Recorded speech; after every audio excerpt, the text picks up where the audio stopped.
اچھا سر پروفیسر صاحب، یہ ایک اور سوال ہے، لوگوں کے ذہن میں بھی ہوتا ہے، ہمارے ذہن میں بھی ہے، کہ عیسائیوں کا جو عقیدہ ہے تثلیث کا، تو اس کی کچھ وضاحت کریں گے تاکہ لوگ بھی جان سکیں اور مجھے بھی کچھ اچھی طرح سمجھ آ سکے؟ الحمد للہ رب العالمین، الصلاۃ والسلام علی رسول اللہ۔ یہ اچھا سوال ہے۔ کرسچنز اور یہودی ہمارے نیکسٹ ڈور نیبرس ہیں، یعنی کہ اسلام کے بعد غیر مسلم مذاہب میں سب سے بہتر مذاہب یہی دو مانی جاتے ہیں۔ یہی وجہ ہے کہ ان کے عورتوں سے نکاح بھی جائز ہے، اور ان کا یہ عیسائی حضرات کیونکہ ذبح نہیں کرتے، اللہ کا نام نہیں لیتے، جھٹکا مارتے ہیں، اس لیے وہ جائز نہیں ہے، لیکن اگر یہودی حضرات تو ذبح کرتے ہیں تو وہ حلال بھی ہوتا ہے۔ کوشن میٹ اس کو کہتے ہیں، ہم لوگ حلال میٹ، ذبیحہ میٹ۔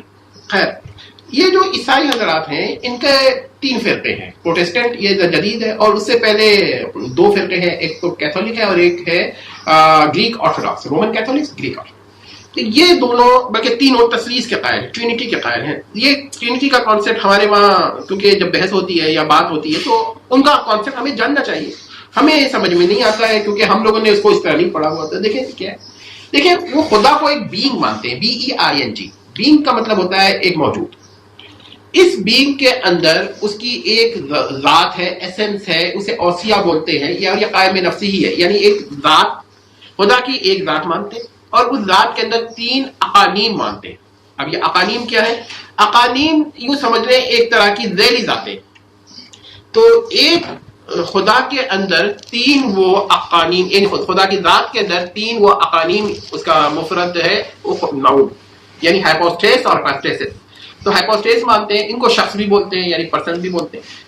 اب یہ سوال یہ پیدا ہوتا ہے کہ وہ ہر اقنوم کو خدا بھی بولتے ہیں، یعنی کہ جو پہلا اقنوم ہے اس کو بھی خدا بولتے ہیں، دوسرا اقنوم ہے اس کو بھی خدا بولتے ہیں، تیسرا اقنوم ہے۔ اب اس میں یہ سوال ہوتا ہے کہ وہ 3 خدا مان رہے ہیں تو ایک خدا کیوں کہتے ہیں؟ تو اس کا ان کی طرف سے یہ جواب ہے، ہماری طرف سے نہیں، کہ وہ کہتے ہیں کہ دیکھیے خدا کی ذات یا جوہر یا سبسٹینس جو ہے وہ ایک ہے، تو جو کسی بھی بینگ کا 1 یا 2 ہونا ہے یہ ڈیپینڈ کرتا ہے ان کے وہاں کس پر ڈیپینڈ کرتا ہے؟ پولرٹی یا سمولرٹی آف سبسٹینس یا ایسنس پر، اوسیا بولتے ہیں اس کو، اور اقنوم یا ہائپوسٹیسس پہ ڈیپینڈ نہیں کرتا۔ وہ کہتے ہیں کہ اگر اس کے اندر 10 لاکھ بھی اقنوم اقانیم ہوتے تو وہ ایک ہی مان رہے ہوتے ہیں، لیکن وہ مانتے ہیں صرف 3 سے زیادہ نہیں مانتے۔ اگر کوئی 3 سے زیادہ مانے تو اس پر بھی وہ ان کو اعتراض ہوتا ہے، اور 3 سے کم مانے اس پر بھی ان کو اعتراض ہوتا ہے۔ باقی ان میں اقانیم میں باہمی رشتہ کیا ہے؟ تو جو دیکھیے جوہر کے اندر خدا کی، یعنی کہ سبسٹینس کے اندر وہ جو پہلا اقنوم ہے یعنی کہ ہائپوسٹیسس ہے، وہ کہتے ہیں کہ وہ کسی سے صادر نہیں ہوا، ایشو نہیں ہوا۔ دوسرا والا پہلے سے ایشو ہوا، اور تیسرے پر رومن کیتھولکس اور گریک آرتھوڈاکس سے اختلاف ہو جاتا ہے، اور وہ یہ کہتے ہیں، رومن کیتھولکس کہتے ہیں کہ وہ باپ اور پہلا والے اور دوسرے والے سے مل کر نکلا ہے، تیسرا یعنی کہ صادر ہوا ہے، ایشو ہوا ہے۔ اور جو گریک آرتھوڈاکس ہے، وہ جو ان کے اسٹنچ ہیں، وہ یہ کہتے ہیں کہ نہیں، وہ پہلے اقنوم سے باقی 2 اقنوم نکلے ہیں۔ باقی ان دونوں کی تفصیلات میں بھی تھوڑا بہت فرق ہے، میں نے ایک جگہ اس میں کچھ ورک کیا ہے، وہ کبھی موقع ملا تو بیان کروں گا۔ بہرحال ایک وہ خدا کو مانتے ہیں، خدا کو بینگ کے لحاظ سے 1 مانتے ہیں، اقنوم کے لحاظ سے وہ 3 مانتے ہیں، لیکن جب آپ تعداد پوچھے گا خدا کتنی ہے تو کہیں گے 1 ہے۔ کیوں ہے؟ کیونکہ جوہر کے حساب سے بینگ جتنے جوہر ہوں گے، جتنے ان کے سبسٹینس ہوگا یا ایسنس ہوگا، اتنے ہی خدا ہوں گے، تو 1 ان کے حساب سے، تو 1 جوہر ہے تو 1 ہی خدا ہوگا۔ اب اقنوم کہیں ہے تو وہ کہتے ہیں کہ خدا کا 1 ہونا یا 1 سے زیادہ ہونا اقنوم پر منحصر نہیں ہے، بلکہ کس پر ہے؟ کیا کہتے ہیں اس پر، جوہر پر یا ذات پر۔ تو ان کے بعد ذات اور جوہر خدا کے لیے تقریباً ایک ہی معنوں میں استعمال ہوتا ہے۔ اوسیا کا لفظ جو استعمال کرتے ہیں یہ گریک کا لفظ ہے۔ تو یہاں پر 2 باتیں ہو گئی ہیں۔ اب تیسری اور آخری بات میں آپ کو بیان کرنا چاہ رہا تھا، وہ یہ تھا کہ ہمارے وہاں اللہ تعالیٰ جو ہے وہ ذات بہت ہے، اور اس ذات واحد ہے، اس کے اندر کسی قسم کی تعدد اقانیم نہیں ہے، پہلی بات، یعنی کہ پولرٹی آف پرسن ہائپوسٹیسس نہیں ہے، پہلی بات۔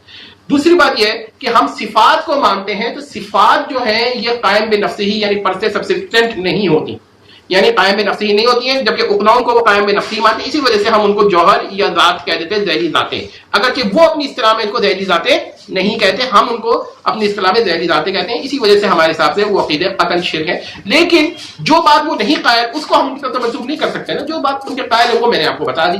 تو ہمارا جو عقیدہ ہے وہ یہ ہے کہ اللہ کی ذات واحد ہے، اس کے اندر کوئی اقنوم نہیں ہے، اور یہ جو جہوا وٹنس ہیں یہ البتہ خدا کی ذات میں ایک ہی اقنوم مانتے ہیں، یا شاید اقنوم ذات کو ہی اقنوم کہتے ہیں، کیونکہ یہ لوگ اتنے فلسفیانہ نہیں ہوتے کہ اتنی مسائل کو ڈیٹیل سے بیان کریں۔ اور اگر آپ کو کرسچینٹی پڑھنی ہو تو کیتھولک کرسچینٹی پڑھنی چاہیے، کیونکہ وہ بہت زیادہ ورک کیا ہے انہوں نے۔ تو اس سے آپ کو آئیڈیا ہوتا ہے کہ وہ کیا کہہ رہے ہیں. اس کے بعد جو پروٹیسٹنٹ ہے وہ اتنے زیادہ ڈیولپ نہیں ہے, لیکن گریک آرتھوڈاکس بھی کسی حد تک کافی ڈیولپ فارمیشن ہے ان کی, تو یہ آپ کی اسٹڈی سمجھنی ہوگی, ان لوگوں سے سمجھیں. لیکن آج کل جو مشنریز آتے ہیں وہ کرسچینٹی کو اس طرح نہیں بیان کرتے جس طرح کے ان کے اکابر بیان کر کے گئے, تو ہمیں کنفیوژن ہوتی ہے کہ وہ کچھ اور کہہ رہے ہیں اور یہ کچھ اور کیا. میں نے تقابل بھی کر دیا کہ ہمارا کیا عقیدہ ہے اور ان کا کیا ہے. ٹھیک ہو گیا سر, بہت شکریہ.